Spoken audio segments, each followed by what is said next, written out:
नमस्ते, मैं हूं संजय दीक्षित और आप देख रहे हैं दी जयपुर डायलॉग्स। आपसे अनुरोध है कि कृपया चैनल को सब्सक्राइब करें और इस वीडियो को शेयर और लाइक अवश्य करें। साथ में आप सभी लोगों के लिए सूचना है कि जो लोग जयपुर डायलॉग्स के अपडेट्स लगातार चाहते हैं वे हमारे व्हाट्सएप नंबर पर संपर्क कर सकते हैं। कल हमने आपको बताया था कि किस प्रकार तालिबान ने अपनी सरकार स्थापित कर दी है। अब सरकार स्थापित करने के जो नतीजे निकल रहे हैं वो और भी अधिक ख़तरनाक निकल रहे हैं। और जैसी हमें जानकारी मिली है कि जो तालिबान की सरकार स्थापित हुई है पाकिस्तान में, उसने ख़ास तौर से जो ये पुलिस वाले हैं और जो सरकारी लोग हैं उनके आने जाने पर और उनके ख़ास तौर से ग्रामीण इलाकों में जाने पर पाबंदियां लगानी शुरू कर दी। इसके साथ साथ उन्होंने कई लोगों से टैक्स की डिमांड भी शुरू कर दी और यह भी कह दिया है कि जो पाकिस्तान के लोग हैं या जो पाकिस्तान की सरकार है उनके जो नुमाइंदे हैं उनको भी चेतावनी इत्यादि दे दी है। तो अब इसके उत्तर में जो उनके इंटीरियर मिनिस्टर हैं सनाउल्लाह साहब, उन्होंने कुछ आवाज़ें निकाली और ये कहा कि भाई पाकिस्तान फ़ौज इनसे निपट लेगी। अब आप ये बताइए कि पाकिस्तान की फ़ौज इनसे निपट लेगी, जो कि पहले ही मैंने आपको कल ही बताया था कि 282 तो इनके लोग मारे जा चुके हैं 2022 में, और अब जो है वो इन्होंने अपनी सरकार स्थापित कर दी है, वहीं की सरज़मीन से स्थापित की है।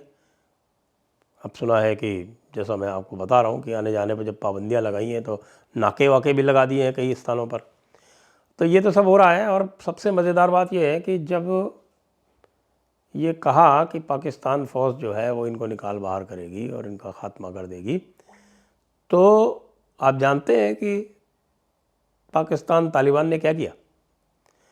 पाकिस्तान तालिबान ने एक ऐसा काम किया कि जिसको देखकर जो पाकिस्तान की मिलिट्री है पूरी, न केवल आर्मी बल्कि पूरी मिलिट्री जो है उसकी पैंट उतार दी उन्होंने प्रिंट मीडिया में, इलेक्ट्रॉनिक मीडिया में जो 1971 में पाकिस्तान ने बांग्लादेश में भारतीय सेनाओं के सामने जो आत्मसमर्पण किया था उसकी जो फ़ोटो है वो चारों तरफ फैला दी और ये कहा कि ये लोग हैं और ये हमारे अफ़गानिस्तान से लड़ेंगे। अफ़गानिस्तान वाले वैसे भी अपने आप को ग्रेवयार्ड ऑफ द एम्पायर बोलते हैं कि साहब कि ये जो है ये कब्रगाह है बड़े बड़े साम्राज्यों की। ये अलग बात है कि इनको पूरी तरह से महाराजा रंजीत सिंह ने ठोक पीट कर रखा हुआ था और उस समय ये बहुत डरते थे। और हरी सिंह नलवा का तो नाम जानते हैं आप, हरी सिंह नलवा के नाम से इनकी रूह कांपती थी। और हरी सिंह नलवा के नाम से ही वो बात आपने सुना होगा ना, वो गब्बर सिंह वाला डायलॉग कि बेटा सो जा नहीं तो गब्बर आ जाएगा, वो अफ़गानिस्तान से आया। अफ़गानिस्तान वाले कहते थे कि बेटा सो जा नहीं तो हरी सिंह नलवा आ जाएगा। इतना खौफ हुआ करता था हरी सिंह नलवा का। न केवल इनको दबा के रखा था, इनसे टैक्स और वसूलते थे पूरी। रंजीत सिंह, महाराजा रंजीत सिंह, तो महाराजा रंजीत सिंह का राज इनके ऊपर पूरी तरह से कायम था। लेकिन इसके अतिरिक्त कोई भी जो साम्राज्य है जो इनके यहाँ गया है, चाहे वो अंग्रेज़ साम्राज्य हो और चाहे वह रूसी साम्राज्य हो, और जितने भी और लोग अफ़गानिस्तान में गए हैं वो वहाँ से भागकर ही आए हैं और उनका बुरा हाल हुआ था। ख़ास तौर से अंग्रेज़ों का जो पहला अफ़गान वॉर हुआ था उसमें अंग्रेज़ों का तो बहुत ही बुरा हाल हुआ था। तो इसको लेके ये डींगें हाँकते रहते हैं। तो ये डींग इन्होंने आज भी हाँकी है। और वैसे तो ये देखें तो पाकिस्तान और अफ़गानिस्तान में बहुत कम अंतर है, there is very little to choose. Babur ने इन अफ़गानियों के बारे में लिखा है कि ये इतने कायर हुआ करते थे कि जब इनके ऊपर आक्रमण करती थी तुर्की सेनाएं तो ये बाहर निकल आते थे हाथ उठा के। तो उस समय जो तरीका था वो अपने मुंह में घास का तिनका लेके और बाहर आ जाते थे, यानी ये कहने के लिए कि हम तो तुम्हारी गाय हैं इसलिए हमको तो तुम माफ़ कर दो और हमें छोड़ दो। तो खैर ये तो पुरानी बातें हैं, लेकिन पाकिस्तानी जो पंजाबी हैं इनके लिए तो ये कहर है ही, और इनके लिए तो ये काफ़ी ठीक है अब यहाँ पर पाकिस्तान में जब ये शरीयत लागू करेंगे और हमारी जो बहुत फैशनेबल जो आप देखते हैं जर्नलिस्ट आती हैं ना, फ़िज़ा जैसी, उनको जब शटलकॉक बुरखे में बैठाल के और जब उनसे न्यूज़ पढ़वाई जाएगी तब बड़ा आनंद आएगा, हम लोगों को भी देखने में आएगा। हमारे कई सारे और मित्र भी हैं, जब वो उनको पहनाई जाएगी टोपी और उनकी दाढ़ी बढ़ा के हमारे जो घूमते हैं वहाँ पर हामिद मीर जैसे, तब एक और ही फ़िज़ा बनेगी दूसरी तरह की। तो पाकिस्तान आर्मी में खलबली है, क्योंकि पाकिस्तान आर्मी बाकी सब कुछ सह सकती है, पाकिस्तान आर्मी ये नहीं सह सकती कि अफ़गानिस्तान या पाकिस्तानी तालिबान या इस तरह की जो भी वहाँ पर जो आतंकी संस्थाएं हैं, वो भारत के सामने जो उनका एक शर्मनाक वाक़या उनके आत्मसमर्पण का था, उसको बार बार पब्लिक में लाएं। ये अफ़गानिस्तान वाले तालिबान वाले भी समझते हैं, तो इसलिए उसको बार बार सामने लाके इनको बार बार जलील कर रहे हैं। उससे हो क्या रहा है कि इनकी पूरी आर्मी का जो मोराल है वो पूरी तरह से डाउन चला गया, पेंदे में चला गया।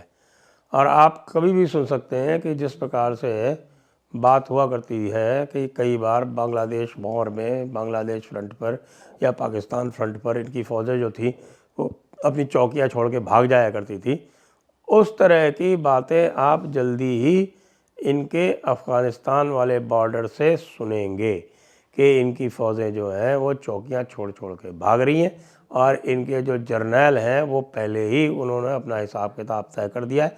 सारे जर्नैल जो हैं वो कनाडा, यूएस, यूके में अपना हिसाब किताब तय करके बैठे हैं कि अगर मान लीजिए अफ़गानिस्तान वाले जो हैं वो आकर पाकिस्तान पर कब्ज़ा कर लेते हैं तो वो किस किस रास्ते से कैसे कैसे भागेंगे, वो फ़्लाइट कहाँ से पकड़ेंगे। अगर मान लीजिए रावलपिंडी का जो रूट है वो ख़तरे में पड़ गया, इस्लामाबाद वाला रूट, इंटरनेशनल रूट, तो उन्होंने ये भी तय कर रखा है कि वो लाहौर से आके फ़्लाइट पकड़ के और विदेश चले जाएंगे। और लाहौर में भी अगर कोई दिक्कत आ गई तो वो कराची चले जाएंगे। उन्होंने अपने हेलीकॉप्टर तैयार कर रखे हैं, उन्होंने अपने जो मिलिट्री के एयरक्राफ्ट इत्यादि वो सब तैयार कर रखे हैं। ये खबर जो है ये फैल गई है पाकिस्तान आर्मी में नीचे तक। तो पाकिस्तान आर्मी ने के जो नीचे वाले जो हैं जवान, उनमें ये बात फैलने के बाद में अब आप जल्दी देखेंगे कि ये अपनी चौकियां छोड़ छोड़ के भागेंगे। और जिस तरह से आपको याद है कि काबुल में बगैर किसी रेजिस्टेंस के तालिबान वाले लड़ाके घुस गए थे और जिसको कहते थे कि साहब कि यहाँ तक पहुँचने में इनको 1 महीना लगेगा और वो काम पूरे 72 घंटे में पूरा हो गया था। ऐसा ही कुछ आप पाकिस्तान में बहुत जल्दी देखने वाले हैं। तो इसलिए बिल्कुल तैयार रहें, पॉपकॉर्न तैयार रखें, आपकी टीवी इत्यादि जो है वो बिल्कुल फिट फाट रखें, आपका जो इलेक्ट्रिसिटी कनेक्शन और आपके जो चैनल के सब्सक्रिप्शन है वो बिल्कुल तैयार रखें। बहुत कुछ बहुत मज़ेदार होने वाला है। और तालिबान का और पाकिस्तान आर्मी का जब झगड़ा होगा तब हमारे पास जो मौके होंगे उसको हम बनाएंगे, लेकिन हम आपको नहीं बताने जाने वाले कि हम क्या करने वाले हैं। जय हिंद, वंदे मातरम।